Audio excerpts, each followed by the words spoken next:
Welcome to my world. Won't you come on in? Hej, mit navn det er Stig Ulriksen, og welcome to my world. I denne uge har jeg fået besøg af en amerikaner. Hun kommer hele vejen fra Georgia, hvor hun er født og opvokset. Og grunden til, at hun er havnet her i Randers, det er fordi vi har det, der hedder Memphis Mansion Garden Party. Et sted, hvor man fejrer Elvis Presley. Diana Goodman, som damen vi skal møde om lidt hedder, ja, hun har været kæreste med selveste Elvis Presley. Og det er det, der har bragt hende her til Randers. Welcome, Diana. Hello, thank you. Great to see Good you. to be here. And you have been writing this book here about your time with Elvis, but also about your life. Yes. And we are going to talk a little bit about your book today. It's a long time since it came out. No, actually June 2018. So it's fairly new, I guess you could say. Yeah. How come you waited so many years before you made a book? Well, I actually felt I struggled with sharing about Elvis because I didn't want it ever to look like I was betraying him or our time together. And then when you write a book, you feel like it involves money, and I didn't want it to ever be about money. But then so many people that would find out I knew Elvis wanted to know the story. So my husband encouraged me to write the book. And I felt like I didn't have enough of a story to write a book with. And so my friend Victoria, we were on the Hee Haw show together. It was a comedy series on American TV in the, was it in the 80s? It was in the 80s, Yeah. We talked about maybe doing a book together because our lives parallel a little. And then we realized it cost a lot of money to put a book out there. So you actually have to charge for it because it's, you know, it costs money to print and publish and all that. So anyway, about 12 years ago, I've always made notes. So I started to write little segments, little stories about different things that happened, how I met Elvis, things that happened along the way, and finally had enough of what I thought would be, enough to put in a book. And of course, after you write it, then you remember other things that happened or things you could have added to it. But it was kind of like a legacy in a way. You could leave your story for people behind you to read, whether it's your family, your friends, fans of Elvis. There's nothing like having your story in print because you're going to leave the earth one day and your written words will stay here long after you. So I thought that it would be, the time was right. I had, after I got married in 1986, and it took about 10 years from the time I knew Elvis to the time that I would feel like I could get married. He had just captured my heart, and it's hard to find something that or someone that brings you to that. The comparison. It's just hard. Anyway. Yeah. No man could live up to Elvis. Is that the fact? That's kind of, yeah. So then I got married and had 3 sons, and I just backed out of the spotlight. I stopped working and stayed home and took care of my boys and my husband. And they all grew up and started to think about writing a book. And then I actually started the process of finding a publisher and had a co-author. And then my husband passed away fairly suddenly 2 years ago. Okay. And That's then terrible. Was it just an accident or? No, he had lung cancer. Oh, shit. But he was fine as far as that goes. And then he had a treatment on a Friday, and that night he had a reaction to it and passed away. So it was sudden in the respect that we've been together I guess since 1984. So we were together about 32 years, and then all of a sudden to find yourself like back to square one where you're alone. And I spent the last 2 years kind of redefining my purpose, because my purpose had been to be a wife and a mother, and that's what I wanted to do. And to try to move now into a world where I was a widow, single, responsible for myself in every way, and, you know, at night to lock the doors, take out the trash, have dinner by yourself, all the things that your partner and your mate for all those years did with you. And to be by myself has been a difficult process. But thankfully, the book was in process. So I spent the first year writing, rewriting, and combining and compiling the stories with my co-author. And then this year I've spent doing book signings and promoting and going to Elvis events, because that's the audience. And I do some hee-haw events as well in Nashville in country music, because part of the book is about being on the hee-haw show. But the meat of my story is about Elvis. And Victoria, is she living nearby you? Was it easy to meet, or did you have to Skype or something like that to do it? Right. We met on occasion because she lived in Nashville and I lived in Atlanta. Now she's in Birmingham and I'm still in Atlanta. But we, every Monday night, we would do a conference call and we would talk and write, you know, hours and hours and hours. And before that, we had already spent hours together. It was funny, we were in the swimming pool on a float and we talked. And then we'd go in the house and eat dinner. We would record. We recorded our stories and our going back and forth on tape. So we started this process together probably, 6 years ago. And then we got to a place where we felt like we might not want to continue with the project. And then we took a year away from it, and then we decided, yes, we do want to continue. And then the process of getting a publisher, ideally, if you have a publisher, they pay for everything and pay you to write your book. And then they do all the online bookseller, they provide everything. I mean, it's really, that process makes it a lot easier. And so in the last 2 years, I've been between spending a lot of time with my sons and grandchildren and promoting the book has been what has helped these 2 years be a lot easier than it would have been. It helps being busy.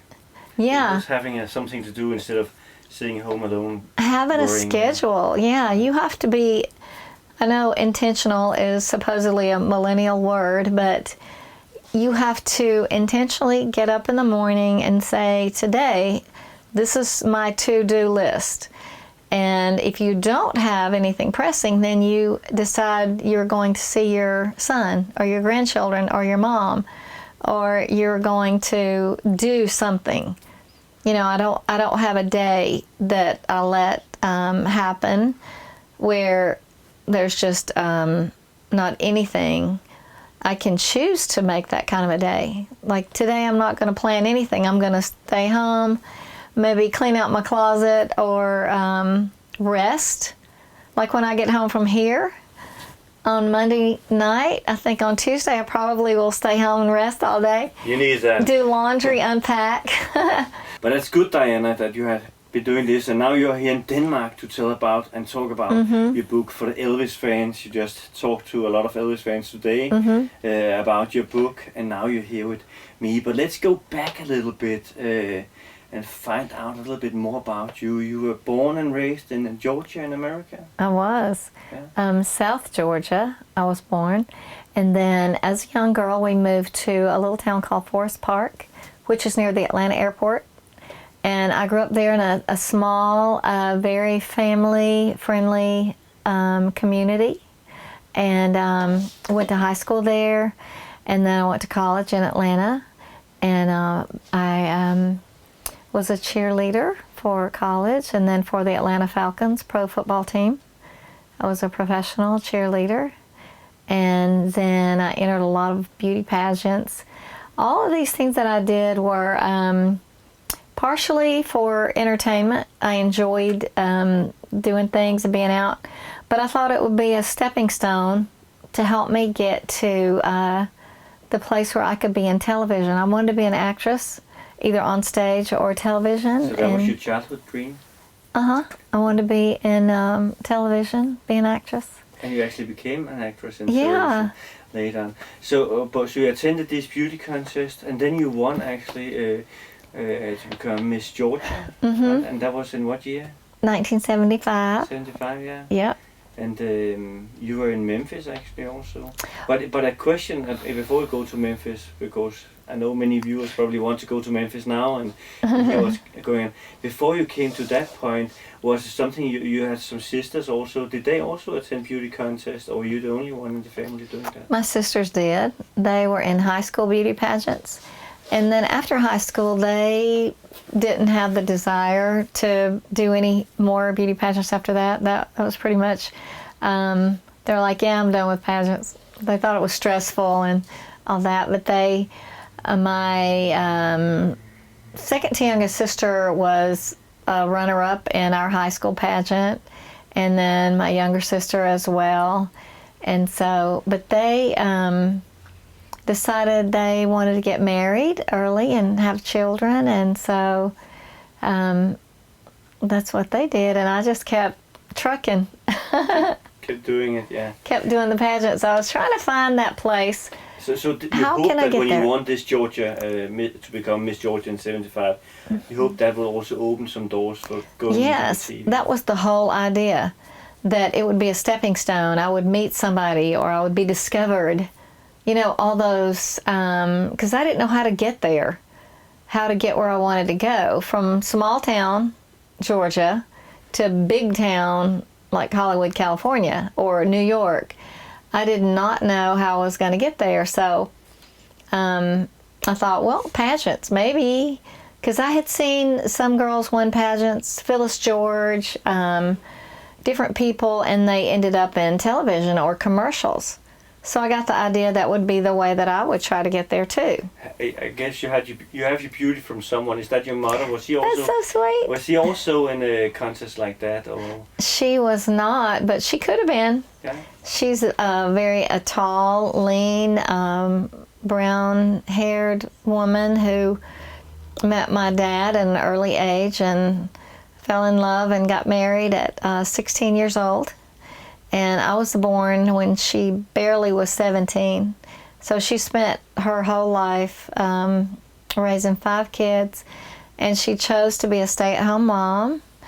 And then after 3 of us grew up, she decided to go get her high school diploma, and then she went back to college and got her associate's degree and became a teacher, and then went to work for my brother-in-law. He has a big contracting company, and my mom became his bookkeeper and still works for him today. She is 85 years old, and she still works in his office from time to time. It's always good to have your mother to look after the money and make sure they're still there, you know.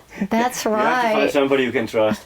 But She's good at that. But did your parents support you in these beauty contests? Because there's always, you know, when you're attending beauty contests, there's always some men who, with the big cigars, who wants to make business, you know, and make good deals, and maybe want some of the young girls and so on. Yeah. Weren't your parents a little bit afraid for your safety attending those contests? Well, my mom, all through school, she encouraged me to go beyond high school and do something.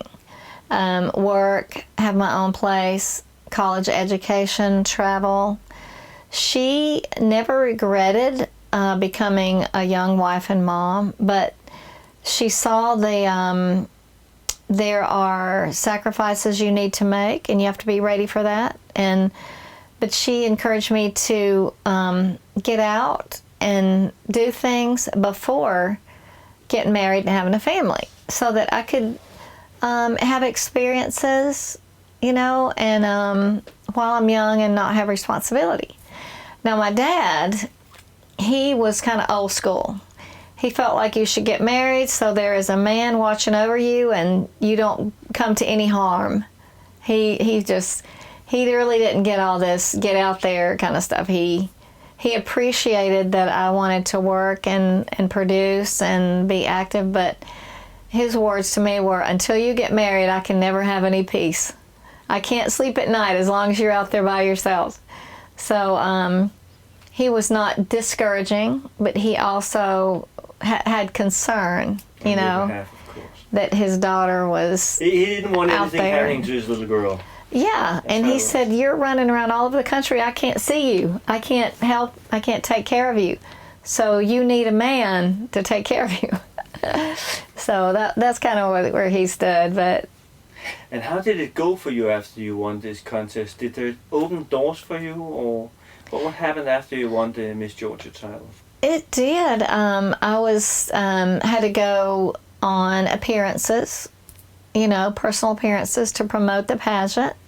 And sometimes companies would hire you to do ads for them, like suntan oil or something like that. And actually, when I went to the Miss USA pageant, was in Niagara Falls, New York. And on the pageant is like 2 weeks long. Every night you're doing some phase because it takes a long time. And then they compress it into a 2-hour television show. And Bob Barker, who I believe was the host of Price is Right, he was the MC at the pageant. But so the first night, all the girls are introduced to the audience and the TV audience, and they ask you a question. And that question is meant for everybody just to see who you are. Here's this girl, and here's what she did. So when it got to be my turn, I thought, whatever they ask me, my answer has to be something they'll remember. Not necessarily what I want to say, but what will they remember? What do I need to say? So when I got up to the microphone and he said, so if you could meet anybody in the world, who would you want to meet? And so for a second I thought, okay, who can I say? Who's going to be impressed? I said, Elvis Presley. And all the crowd went, yeah, you know. So it got the reaction I was hoping for. And I thought, okay, the judges will have to remember me because I said Elvis. So then 2 months later, I find myself in his living room. And I'm like, oh my gosh, it's like you spoke it into existence almost. But it was actually just a coincidence, right? You were taking a taxi and you ended up at Graceland. Yeah. Can you tell us about that? Can you tell the story? Well, on this particular time, I was sent to Memphis for a modeling assignment. And they paid expenses, flew me there, had a hotel and everything. So after the first day I worked, the second day I didn't have anything to do. And so I thought, well, I'll just go to the mall. That's what girls do, go shopping, you know. So I called a cab, and he came and picked me up at my hotel. And he said, so, you know, we chat back and forth. And I said, I'm from Georgia. And he said, what are you doing here? I told him. He said, do you know that Elvis lives in Memphis?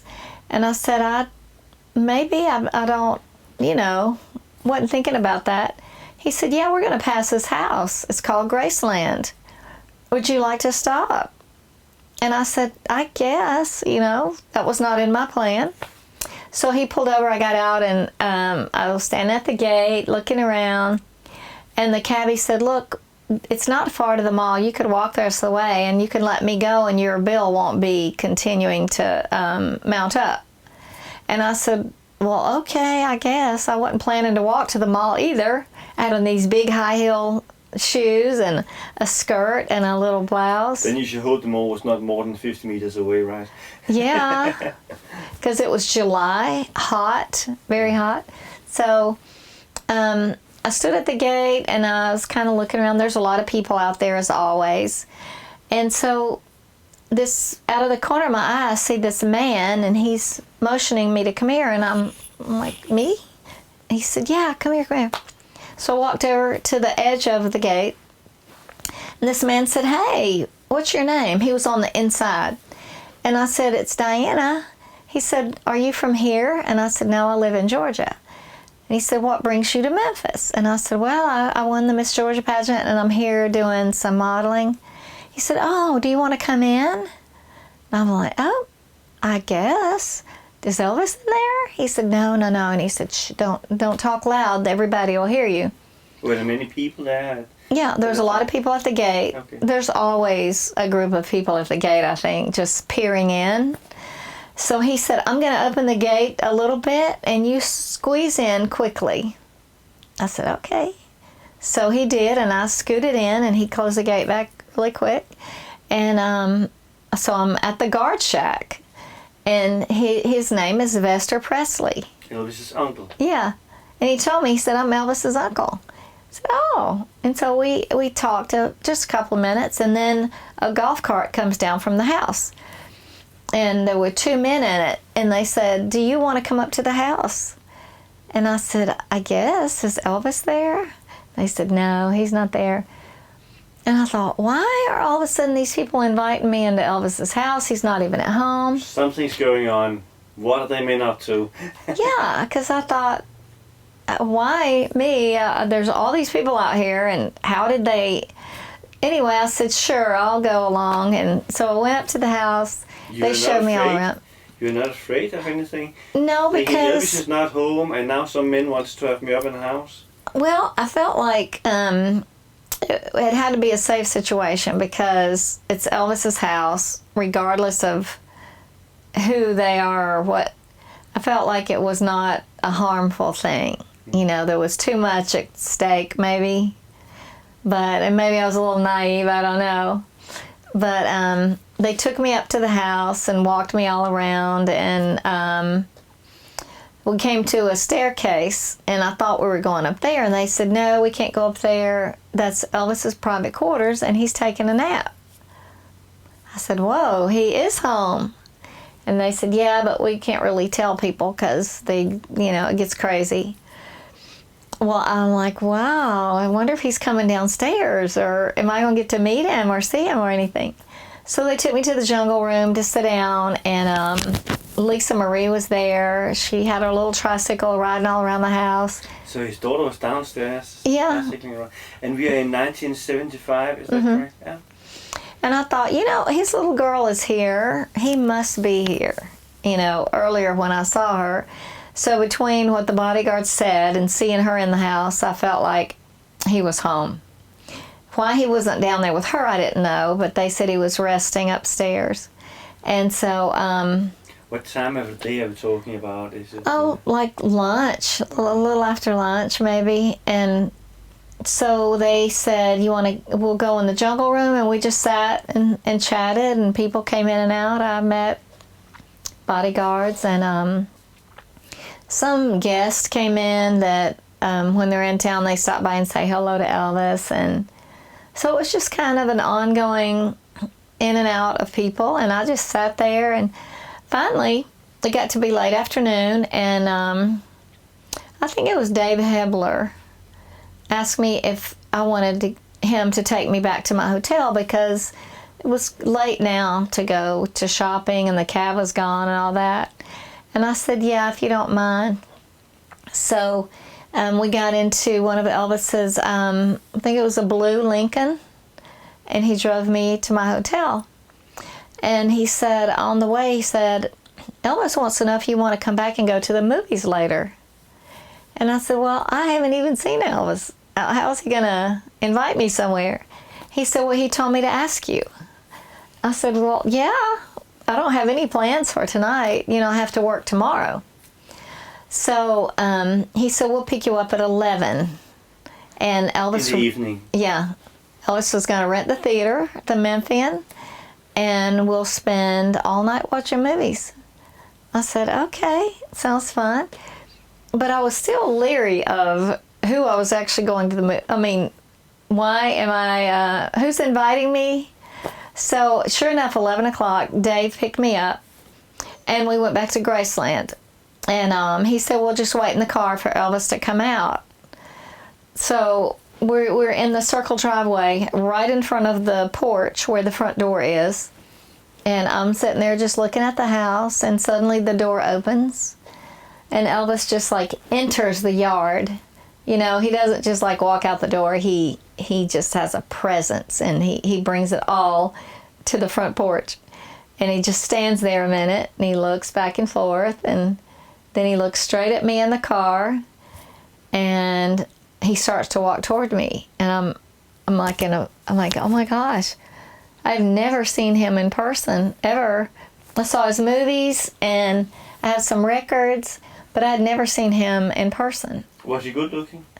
Oh my gosh. When he came out that door, I thought, this can't even be real. He looked like a male Barbie doll.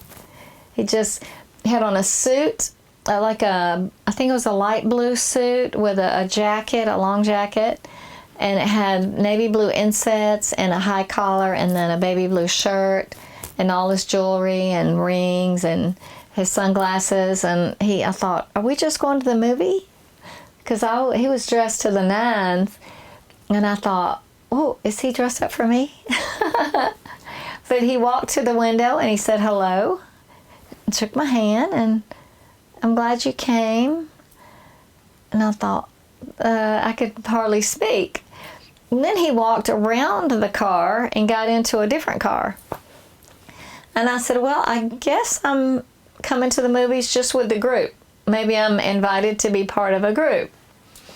But I am a total stranger that they just actually literally took from the gate to the house and now to the movies. And were you still in the car all alone, or were some of his well, bodyguards in your Dave car? and I were in one car. There were several cars. Elvis got in another car. And there were other cars full of people. And we all caravanned. And we got to the stoplight. People don't think about the small changes, you know. Unless you're actually...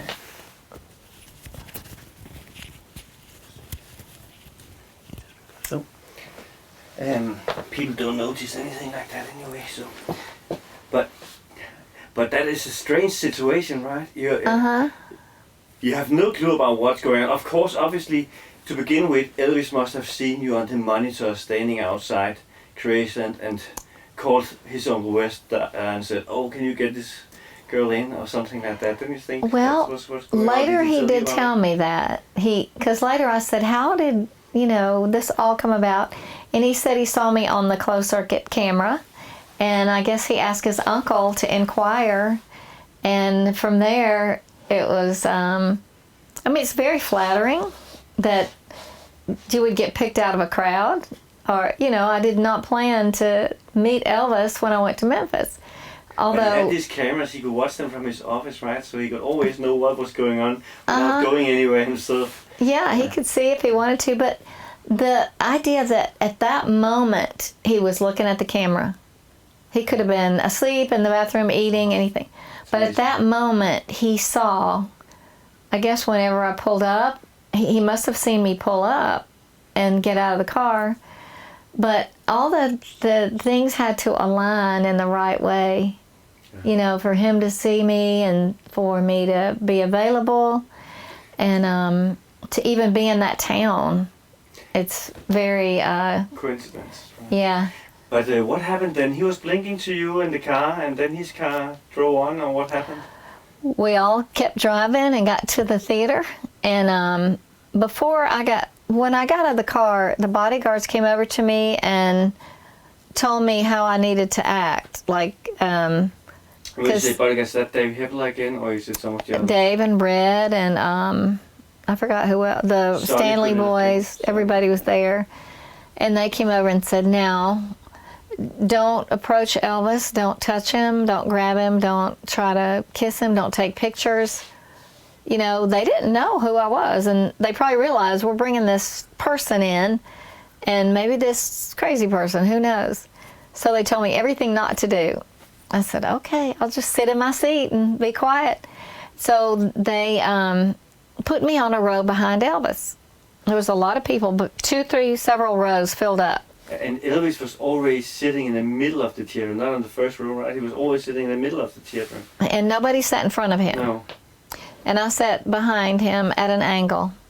So he could turn around and see me right here, and he'd turn around and talk to me and tell me about the movie, or he said he liked my dress. There was one movie that was a kind of a science fiction. It was a little bit scary. How many movies did you see? 3. 3 movies, okay. All night long. And before you tell that, I just want to point out one little thing. Lisa Marie, she was with him also, right? And No. He was not. But Linda Thompson was sitting next to him, or where was she sitting? I found out later. Well, I've met her that night. Yeah, because she talks to you later on, but you didn't know who she really was because she No. tells you about that she also been a pageant. queen. Yeah, pageant. Yeah. Uh-huh. So, but please tell that story. Well, during intermission, she came over to me. There was a lot of girls over on the left side. On Elvis's right side was all men and me.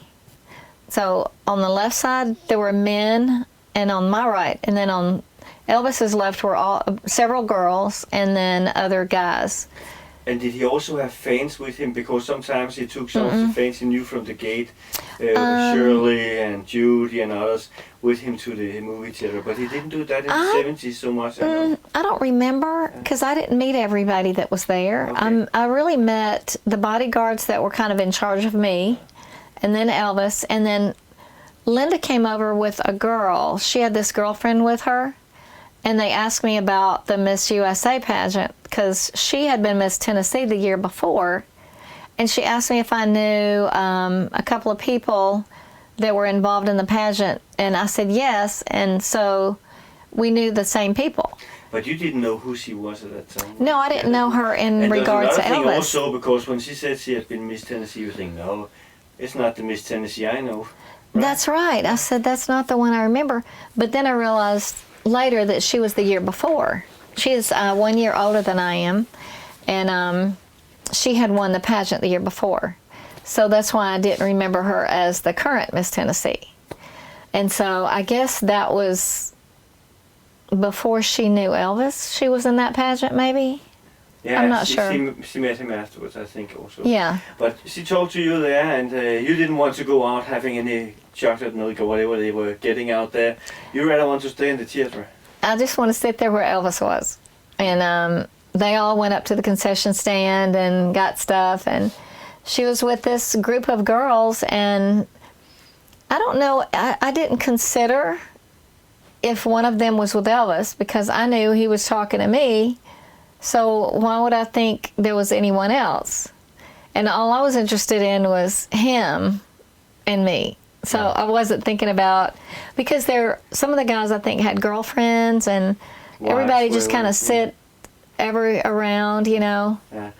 And Elvis showed interest to you, even if you were not sitting next to him. He turned around, and you told us about this horror movie before. Can you tell about what he did there?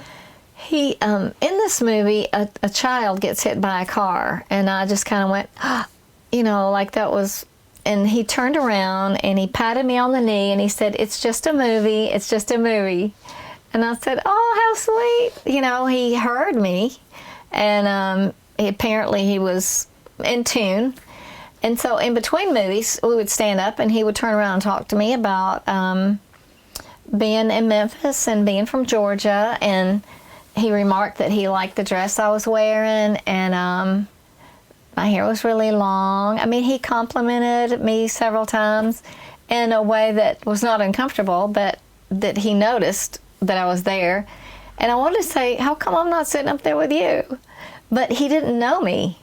You know, they can't bring a person in, sit him right there. Of course, now I know that apparently Linda was there with him, now that I know today.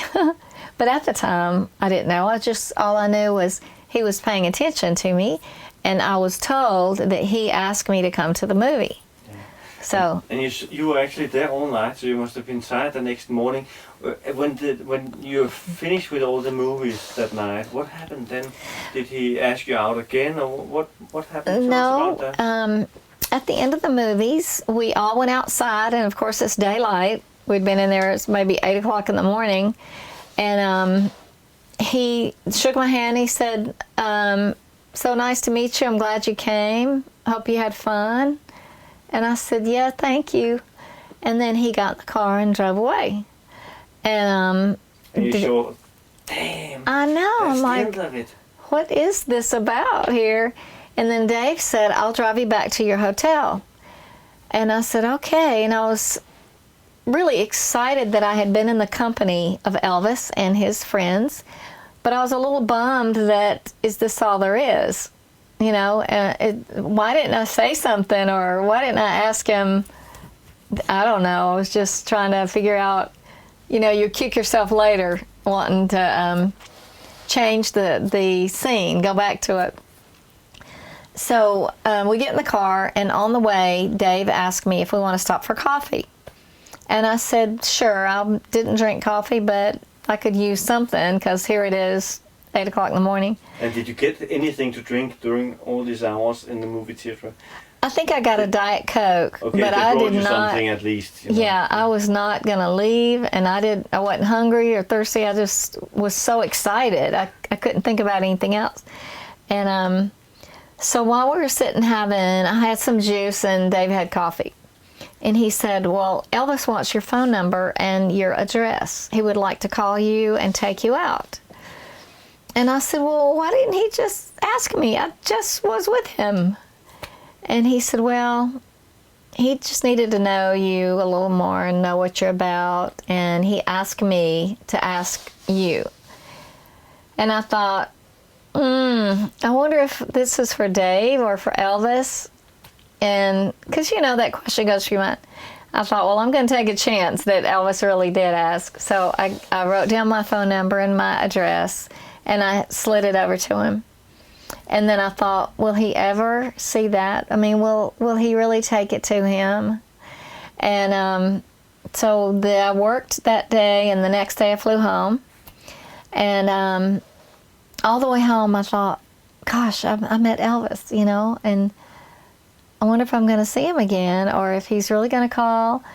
I couldn't hardly think about anything else. I was so excited. And I got home and told my mom that I had met Elvis and everything. And she's like, oh, you didn't. They thought I was just kidding up, you know, like making it up, just messing with everybody. And I said, no, he's going to call me. He is. And they're like, yeah, sure, right. And don't get too disappointed, darling. You know, but it's a very good. You have this fantasy, or what? Was it something like that? She maybe meant, you know. Yeah, they're like, oh, sure, you're just saying that. Maybe you saw him in a movie. So I waited by the phone for a while. How long time did you wait? About 2 weeks. That's a long time. Did you start thinking, okay, he's never going to call? I did. I said, you know what? Nobody's calling. I don't know what he got that phone number for, but even Dave didn't call. So I thought, this is all just a dream. And I thought, I need to go on with my life. And I wanted to be in television. And I'm 24 years old. I'm not getting any younger. And I need to find a way to start making some things happen. So what did you do to make things happen? I have a friend who lived in California at the time. I went to high school with her, and she lived in California. And she said, you could come out here and stay with me and look around, see if you could get a job and a place to live, and just do it, you know, because she did. She moved out there and got a job, and her boyfriend at the time was B.J. Thomas. The singer. Yeah. The one with the rain, right? Raindrops keep falling on my head. Yeah. I met B.J. Thomas some years ago, actually. You did? But it's many years ago now. But awesome singer, for sure. A nice person also. He was on the Hee Haw show too later. I saw him all these years later, and he came on the show. Okay. It's weird how things cross. You know, they circle around and cross again and again. Yeah.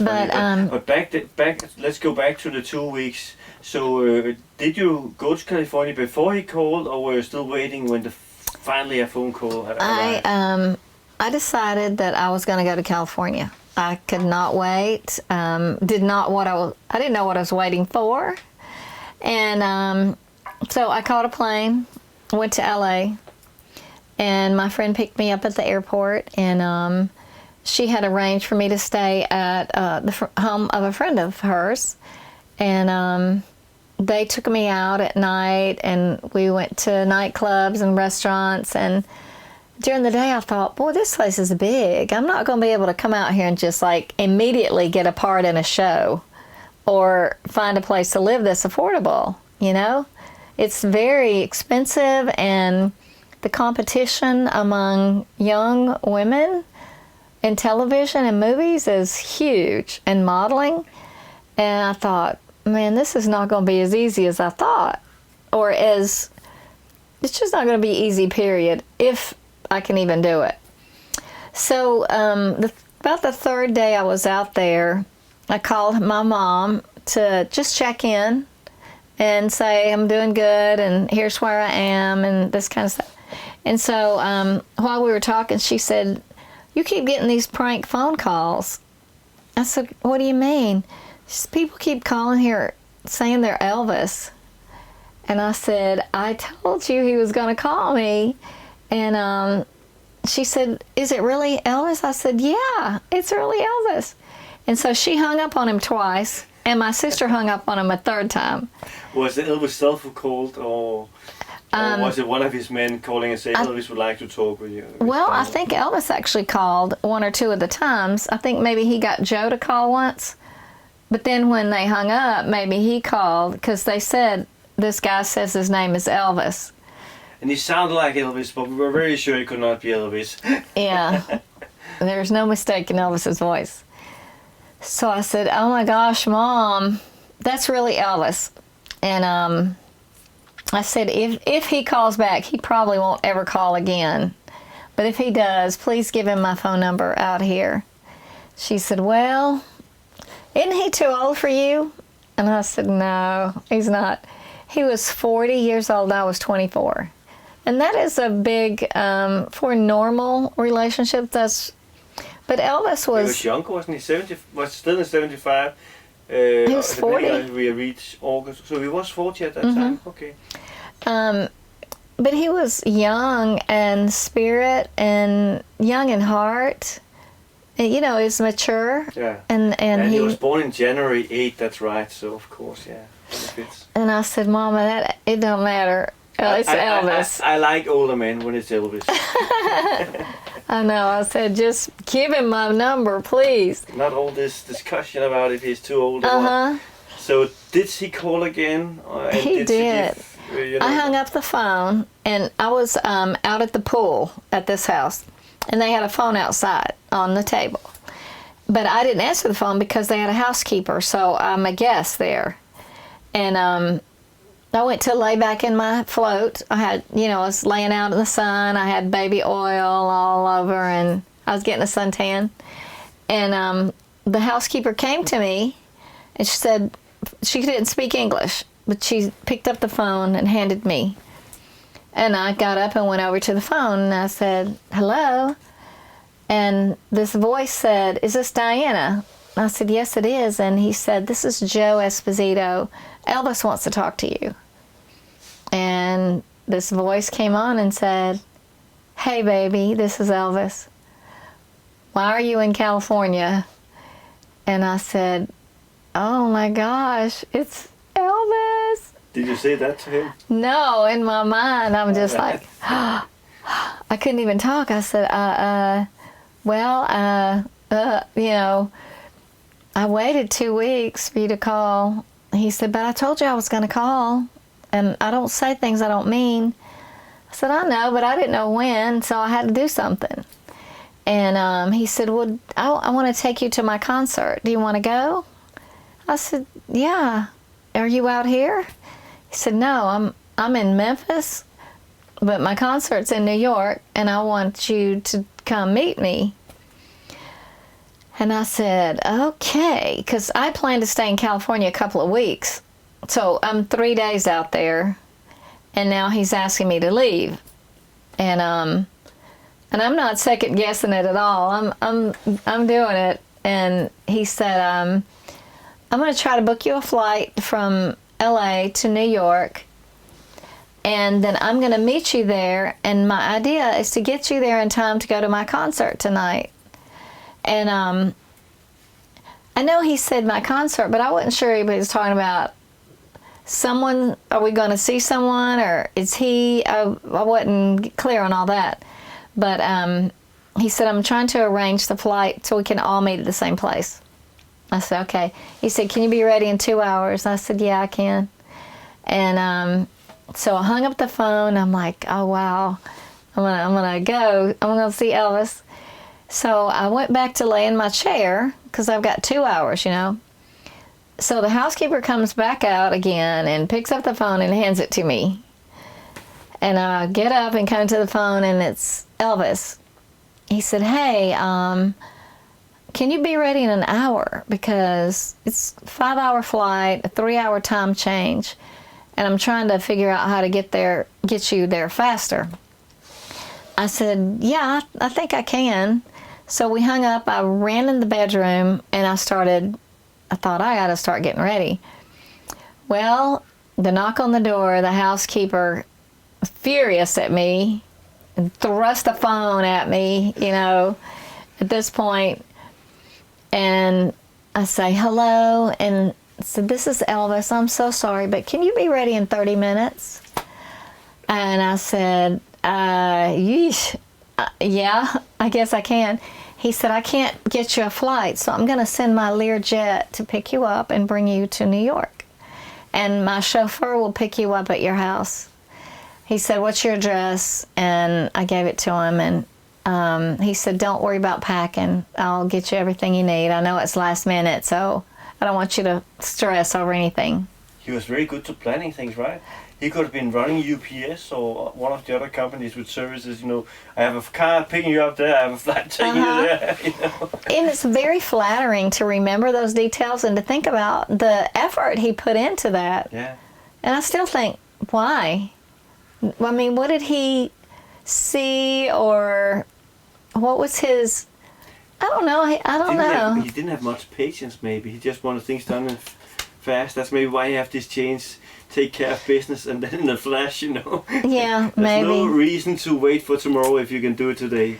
Yeah, I guess so. So you were picked up by a car? Well, I went into my room and I thought, I'm packing stuff. I'm not going to get out there and have nothing to wear or spend the whole time shopping when I could be with him. So I got in the shower really quick, got the oil off, put my hair in hot curlers, and I just threw everything in a bag. I didn't pack, fold. I just stuck everything I could find that I brought. And then the doorbell rang, and the housekeeper came and got me. I went to the door, and it was a tall, very distinguished-looking English chauffeur with a heavy British accent. And he said, I'm here to pick up Diana. I said, Diana? And he said, yes. I said, I'm Diana. And he looked at me with, like, a question in his eye about Elvis's sanity. Because I got the curlers and this little blouse and jeans and big tall shoes and all this luggage. And he said, well, you'll have plenty of time on the plane to get ready. And so he stuck me in the car. I remember pulling out of the driveway in Beverly Hills, California, in a stretch limousine with a chauffeur and hair curlers and casual clothes. And I look out the window and I thought, wow, this is very surreal. I'm watching Beverly Hills go by and I look like I look. No makeup on, I didn't have time. And I'm headed to the airport, but I thought I have 5 hours on the airplane to get ready. I'll be okay before I see Elvis. But the fact that I would go out of the house looking like that in Beverly Hills, California, and get in this limousine baffles me to this day. But all I thought about was, it's going to happen. So we get to the airport, and there's a Learjet there. It holds like 5 people. There was a pilot, a co-pilot, and me. And they got me on the plane. I buckled up, and we took off to an adventure of a lifetime. That's magic. It was awesome. And how was it when you arrived in New York? Was Elvis ready to meet you? Or? No. before we got there, the pilot came back and talked to me, and he said, we're not going to make it in time for the concert. And I was so sad, and he was sad, but I mean, there was nothing they could do. He said, it's, it takes this long to get here, and there's a time change. And we were in communication with Elvis, and he said, when we land, we are to put you on another airplane that's there waiting for, it's Elvis's airplane, and that he will meet you there. He's finishing up the concert and on his way to the airport. And when you flew with him, you didn't go through gates. You were loaded from the tarmac, and outside. So you didn't have to go through any of the traffic or anything. So I got off that airplane, got onto the other one, and got settled in and just sat there and waited. And it took about 30 minutes later, I guess, I heard all this commotion outside. And I looked out the window, and I saw limousines and all manner of cars and escorts and everything coming up to the airplane. And pulled right up to the stairs, where the airplane steps are. And people start getting out of cars and running into the airplane, running up the steps. And I don't see Elvis. Everybody's running in. And then finally I see this blur, like this cape, this blur of cloth, and it runs into a dressing area in the front of the airplane. There's a big curtained off area in the front, and this blur runs into there. And the pilot said, everybody buckle up, we're going to take off. And I'm still sitting there by myself. And so we take off, and I sit there. I mean, there's people all over, and they ask me, do I need anything? Hello, you and okay? People, though, was that the band members? Or bodyguards. Bodyguards, yeah. Yeah, I guess airplane attendants. And so I keep sitting there. How many were you? 8, 10 people? Or how many do we talk about? At least. And the airplane is not like a regular airplane. On the inside, it's all redone to be like a living area. With the furniture and things like that. Yeah, everything's different. Yeah. So I'm sitting there and anxiously awaiting what's next. Because, at this point, I have not, I'm still confused as to, am I going on a date with Elvis, or is this like the movies? Am I going to go to a concert and sit like behind somewhere, But I did talk to him on the phone, and he did say, I want to bring you to go with me to this concert. And then I finally put two and two together that it was his concert. He's the one performing, and I'm going to be his guest. So finally the pilot says, we're approaching the runway. Everybody make sure you're buckled up. And then the curtain opens, and Elvis walks out. And he looks down the aisle and catches my eye, and he starts walking toward me, and he gets to where I am, and he sits down beside me and apologizes for not being able to get me there in time, and hopes that I was comfortable. Sorry about the long flight. And he said it just, I couldn't work it out. I tried. And I said, it's okay. I'm just happy you tried. And so then we just started talking about life and who I am and what I like, what do I do, and we just chatted a few more minutes until the plane landed. And when it landed, there were limos waiting and other cars, and everybody loaded up. They loaded my luggage and all of the stuff. And then we drove to the Hilton is generally where he stayed. If there was one in the towns, they had special suites made up for him. They were different than other rooms in the hotel. It was special rooms for him. And we went to the Hilton and went to the back up the service entrance so that he didn't get, bombarded by people. And then we got up to the floor where his rooms were, and he said, I'll show you to your room. And he opened the door to this beautiful yellow decorated feminine bedroom and bath. And was that in the same suite like his? Mm-hmm. Yeah. And he said, this is your room. and he said, I'll never forget his words, regardless of what people think. He said, I am not a make-out artist. I want you to have your privacy. Whatever happens between us will be your decision. I didn't bring you here to, for you to worry. And I thought, because, up until that moment, I wasn't thinking about all that aspect. I wasn't thinking about, am I spending the night here? What's going to happen? I was only thinking about getting to where he was, not the details. So for him to immediately put my mind at ease and take, if there was any pressure on there, the ground was laid for how things would be. And then he showed me through. There was a living room and a kitchen area, and then on the other side was his room. And he had like a mini suite in his room, a dining area, sofa, bed, everything. So he had that in his room, and then there was the suite where all the things also were. Mm-hmm. Okay. Where guests would come in. How many stayed in that suite? Was it only you and him, or did he also have his 8? They had their own rooms. Okay. This section was his personally, and then they all had rooms as well, but the 3 rooms were his and mine. And the bodyguards had rooms on the same floor, and they had to wait outside the door if he called for them.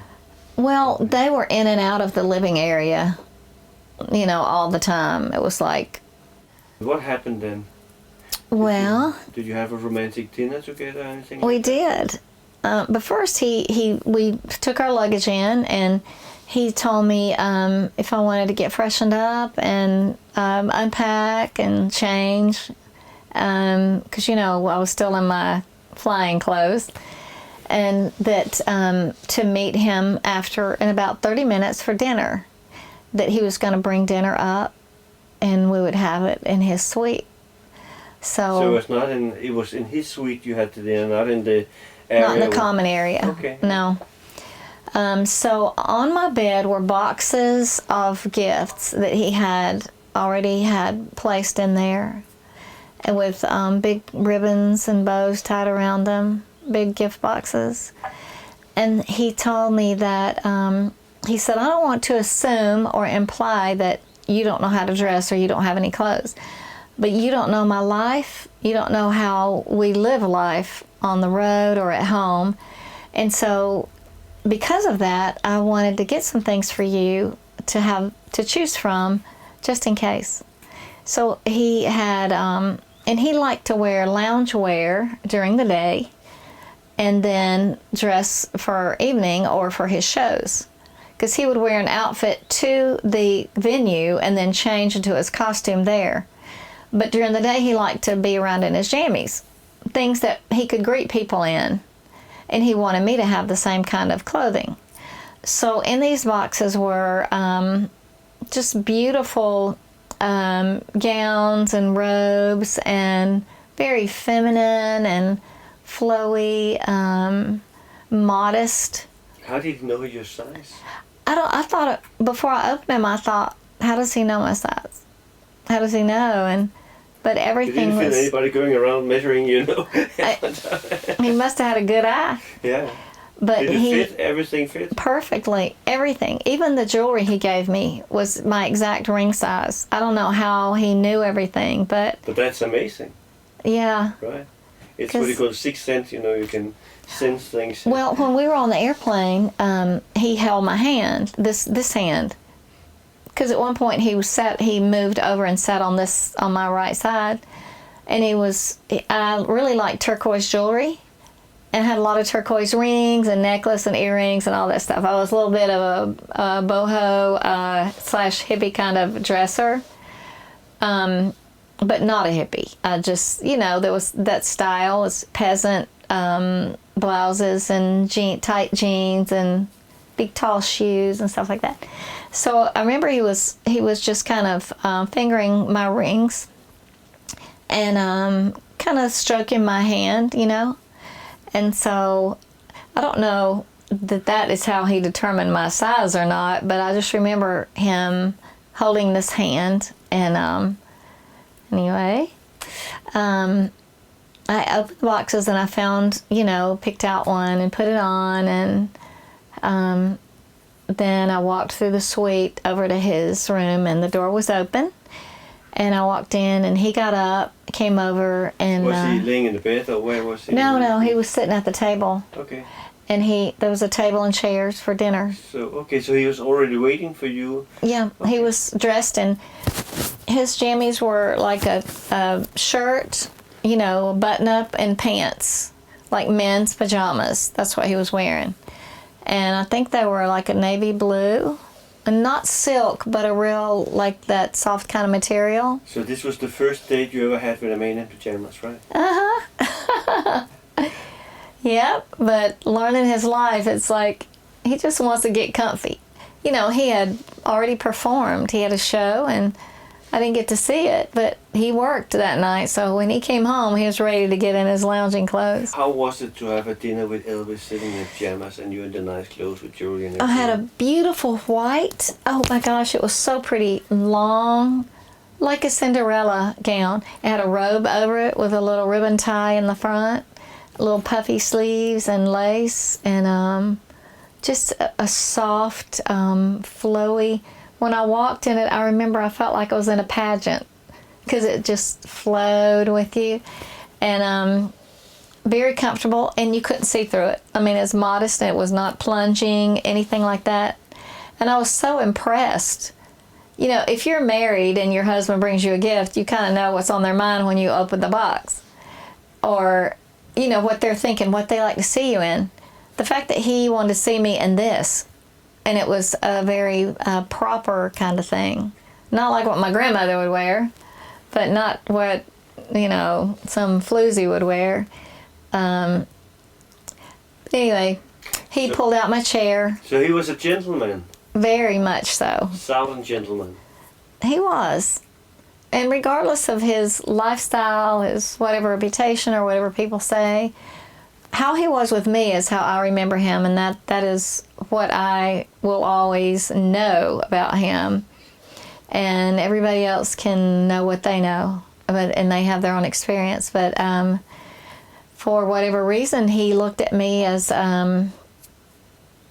someone to approach that way, and I was glad. I was very flattered, and so he pulled out my chair, and the table was decorated, the cutlery and the flowers and candles, and it was dressed to impress.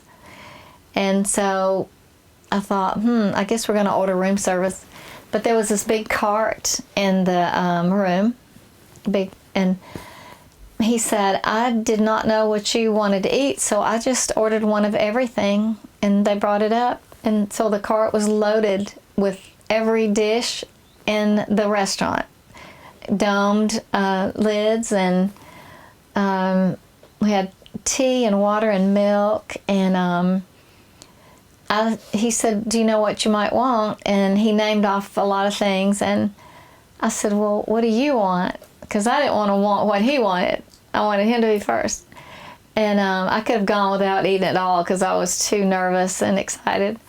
And so he picked a chopped hamburger steak, big, with smothered in onions, and I think there were fries and bread. I picked a hamburger and fries because I thought, you know what, that's the neatest thing on this plate. There's no green on it. It's not going to be in my teeth. It's not going to be messy. And I didn't even want to eat, so I thought I can pick at these fries and kind of pretend that I'm eating. So after we ate, we went over to the sofa and sat down and just sat next to each other and talked for a time, and he talked about what was going to happen the next day, because we were already in the town where he had the show. And again, I'm not sure where that was, maybe Uniondale or somewhere. And he said, since you brought your stuff, do you need anything? And I said, no, I think I have something to wear. If it's okay, you can tell me after I put it on, And then he said, I brought a present for you. And I said, oh. And he took out at his pocket, or on the nightstand actually. Earlier on the plane, I had seen something in his pocket, a little box that he put in there. And then I saw it on the nightstand when I got to the table, the same little black velvet box. And so he had picked it up and brought it to the sofa, and we was holding it in his hand. And he said, I have a present for you. And he put it in my hand, and I opened it, and it was actually this ring. This ring you have on now? Uh-huh. It's a diamond and sapphire. I'll hold your hand now. Oh, yeah. It's a diamond and you have not sapphire. washed it since, right? Right. So that's a beautiful ring to get. He and said, you already got a lot of things before you went to the dinner with him, right? Mm-hmm. He said he designed this, and Lowell Hayes made it, and he had it waiting. And I guess, because he didn't know until that day that I was coming, but he already had this ring ready to give me. He knew what he wanted me to have the first time that we were together. And Elvis designed that ring himself? That's what he said, yeah. But he designed a lot of his jewelry. As far as I know, he didn't want people to say, thank you, Elvis, thank you so much. It was enough for him just to see you smile, right? Mm-hmm. Yeah. And when I first opened it, I was like, I said, are those real diamonds? And he got so offended. He said, do you think I would give you a fake ring? And I said, I don't know. I don't even know you. I don't know about you in that way.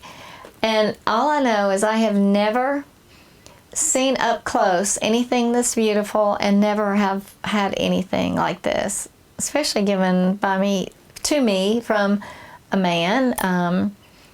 So I don't know what to think, except for it's so pretty. And he took it out of the box, he put it on my finger, and I didn't take it off. I mean, probably till I got married. Some people sometimes think, okay, I sell it, I could need some money to do anything. But you save it for yourself, because it's precious memories. Mm-hmm. You never get things back. And especially after before he passed away, I gave away a lot of things he had given me. Why? To share. There are women that I knew that were crazy about him, and they were not going to ever have anything. So I had scarves and stuffed animals, and at the end of the show, people threw stuff on the stage. He would give me the stuffed animals, and he put them in a box and shipped them to my house. And so I had a lot of little stuffed animals and teddy bears and things that women gave him. Not like the underwear and all that, they threw that away. But all the little, he put them, I had a box that tall full of little things to take home when I left. And I had scarves that he had just given to me, not in the show, but just wanted me to have. So anyway, I'm sitting in my seat and I'm looking at all the people, and this place is filling up, and I'm just like, wow, this is amazing. And it was electric, the crowd. And then people were looking at me, because I'm in a spot where somebody's going to be, somebody's going to be sitting there. It's the VIP area, right? Yeah, there's going to be a VIP there, and that gets to be me. So even people would come up and say, are you Elvis's girlfriend? And I would say, yes. If it's only for today, yes. However long, I don't know. But I would say, yes, I am. Just real. And then occasionally people would want my autograph or something. And that was very new, except for the Miss Georgia experience. I had some of that. But so then, the lights start to do their thing, and the music starts, and I just get chills. I'm like, wow, I'm about to see him live and up close.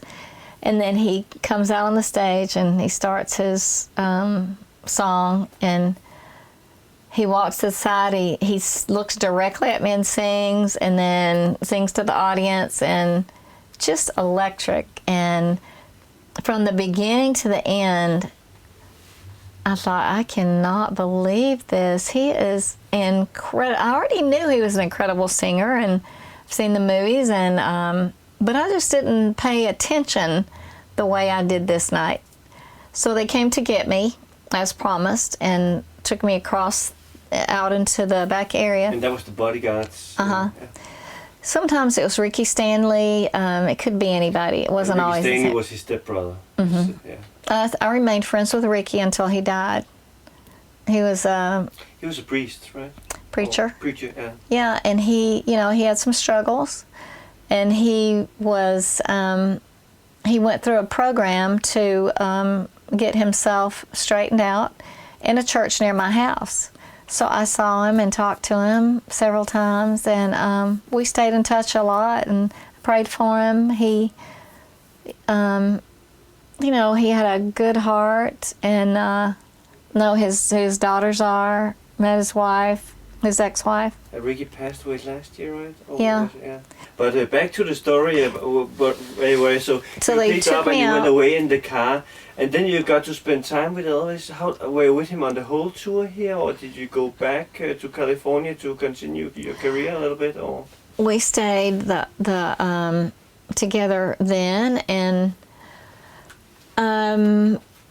later several days later, he said, I'm going to fly you home tomorrow because my dad and Colonel Parker are coming to meet me, and we have business. And then I want to bring you with me to California, to my home there. I want us to get to know each other outside of work. And he said, this is a crazy life right here, and it's fun, but you don't get to know each other. And he talked about going to Hawaii and visit the Palm Springs, just doing a lot of stuff together. And I felt like he was ready for a relationship. I mean, I think he loved having a woman by his side. I think he enjoyed the company of women for many reasons. He felt more safe with women, I think. He could talk with them about everything he wanted, right?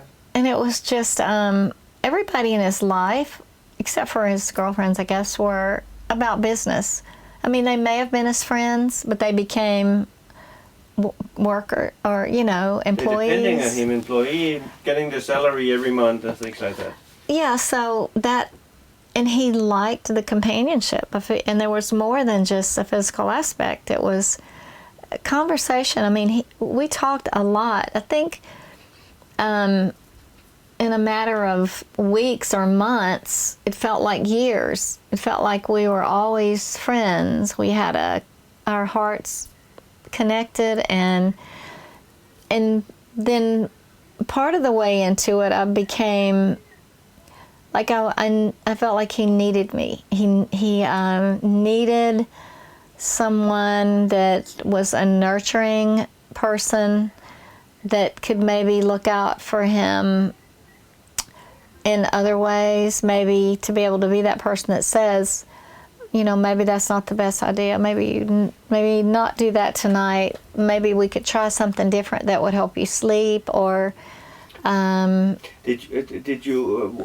if you could just explain a little bit about what did you do when you were together?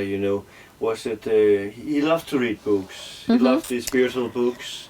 He shared them with Larry Geller, his hairdresser, and should we call spiritual advisor. In some ways, those two loved to discuss books when they were together. Yeah, and I know also he loved reading books up for others. Did he also find lines he wanted to read and tell you about from the books? He did. On the airplane, the second time we were on the plane, he took me into the private area with him, and we stayed in there the whole flight. Big king size. The curtain. Well, there were chairs and books, but it was a curtained off area. It didn't have a door, it was just a curtain. So it wasn't that private, but it was sectioned off. And he had his books in there, and he asked me if I was familiar with numerology and if I believed in God, and he had the Bible in there. And I said, yeah, I was raised in a Christian home and had been to church my whole life. I didn't always follow after and have my actions were not always Christian, but I was a believer, and that was my foundation. My parents raised me that way. And so he read passages to me out of a book. It was so cool because usually a female reads to their kids, or they might read to their husband, and they're like, don't read to me, But he read to me out of these books and pointed out I didn't understand numerology at all. I came to understand it better later as I became, older and in the church and everything.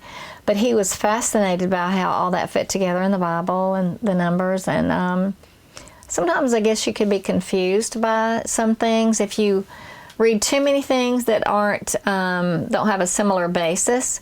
But he seemed to have a hunger for truth and to know the things of God and His creation. And there was definitely a spiritual dimension to him that hungered, I think. But we would go, so when we were on the plane, we would go in that little area, and that's when he would read to me and try to bring me into, I guess, the things of his interest. To share his interest, yeah. Uh-huh. Was he what you would call an intelligent man?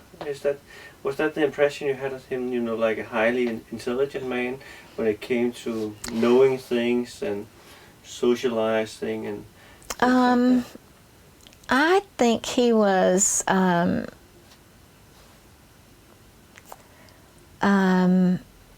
my words. He was wise and unpretentious and savvy, and I think he had an innate sense of what was around him, and but that hunger to know. I mean, he didn't sit around and talk about how to split the atom, but he loved to read, and you gain knowledge. When you read, you gain knowledge, and especially if there's a spiritual dimension, that helps you even more, I think, because you read the right things, or just he was a well-read person, and he was smart. So I don't know how I would describe. I have a friend I went to high school with. He's a judge. I consider him an intellect. He reads the heavy, understanding kind of books that I don't read. I read other kind of things like I don't know. Well, you can be intelligent. Like my book. Yeah, you can be intelligent in many other levels, right? So. Yeah, he was smart, and he knew what sounded good, what looked good. He knew what he needed, and maybe not always the wisest choices of things. But yeah, I think he was very smart. There is no way that he could have climbed to the level that he did with his music and the power and the inspiration that he became. And he didn't do all that just to make money. That was such a part of him, and that inspired him and pushed him toward people, and it still is. I mean, people listen to his music now are inspired and have joy, or they dance, they have memories connected to. I connect memories to music all the time. Like every boyfriend, we had a favorite song, and I remember all that.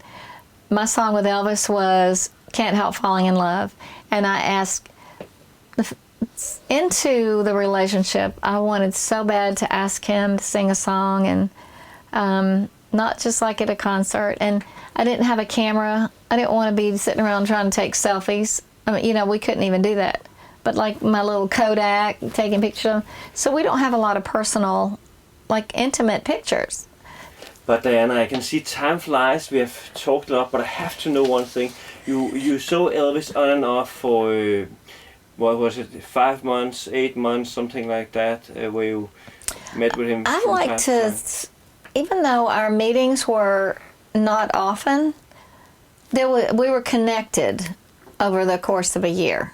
We stayed connected with either each other or the people in the Charlie Hodge. The connection wasn't broken, and like I feel like things aren't over until you see they are in a relationship with somebody else. And it's kind of like that's what happened. I saw he was with Ginger, Who was his last girlfriend? Who was, before he yeah, and I died, thought, that's it. I guess that's it. We are done. And actually, Elvis, you write that in your book. He got a little bit upset that you were photographed together with Burt Reynolds. Mm-hmm. He didn't want to have a girlfriend who had been photographed with Burt Reynolds because he thought that you were in some kind of relationship with Burt Reynolds or on a date with him, right? Well, yeah, because you know how he is. He says, I'm going to call you and we're going to do this. Well, he doesn't say when, and so I'm not in high school anymore. I needed to do something, so I decided to go and try to be in Burt Reynolds' movie. I went to Savannah, Georgia. It was a while after that, and I found where they were filming on the set, and I went to the stage manager, and I said, how can I get in this movie? Because again, I had no idea really how to get into stuff. And he said, well, the casting director, and he said, hang on. He went over and got Burt Reynolds, and he brought him over to meet me, and he said, so you want to be in my movie? And I said, yeah, I do. And he said, okay, be here tomorrow. And I worked for a week on Gator, and I just did extra work, but he still gave me my first opportunity ever to be in front of a camera on a movie. And I will forever be grateful. He was just a great guy. And everybody's making pictures, and because I was Miss Georgia, I was able to get into the set, and then we had our picture made together. And of course it ended up on the front of some movie magazines. And some of the bodyguards took the magazine to Elvis and showed it to him. And he got mad and said, okay, we're not dating anymore. It hurt my feelings so bad, because why would they do that to me, first of all? And second, I couldn't even get in to give an explanation. But to Elvis, he saw I was moving on. I was going to work anyway after we had talked about me not working. And second, it was with another man, and he thought, I'm not going to compete with another man in the public eye. Yeah.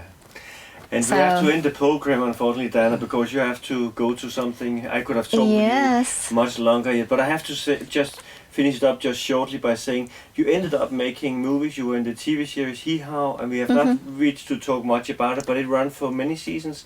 How many seasons were you a part of Hee Haw? I was from 1981 to 85, and I worked side by side with Linda Thompson. Yeah, it must have been fun. Did you have a lot of things to talk about regarding Elvis? No, we didn't talk about Elvis at all. And in fact, she was married to Bruce Jenner, and they fixed me up with his manager, and we double dated several times to events and to restaurants and dinner with her and Bruce and me and George. And so it's kind of unique how it all worked out, and here we were.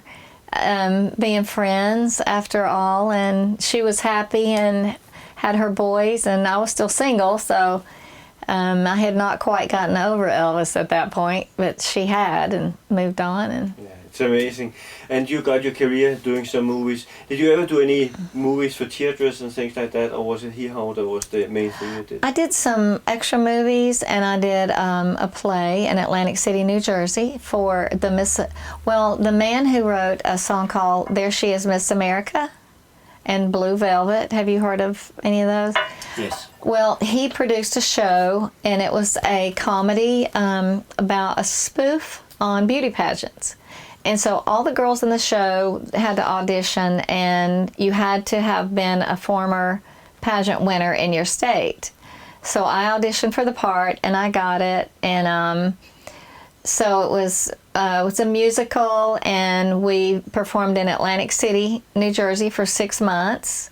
And then we went to Miami to the Fontainebleau Hilton there for 2 months, and then Mexico for a few weeks.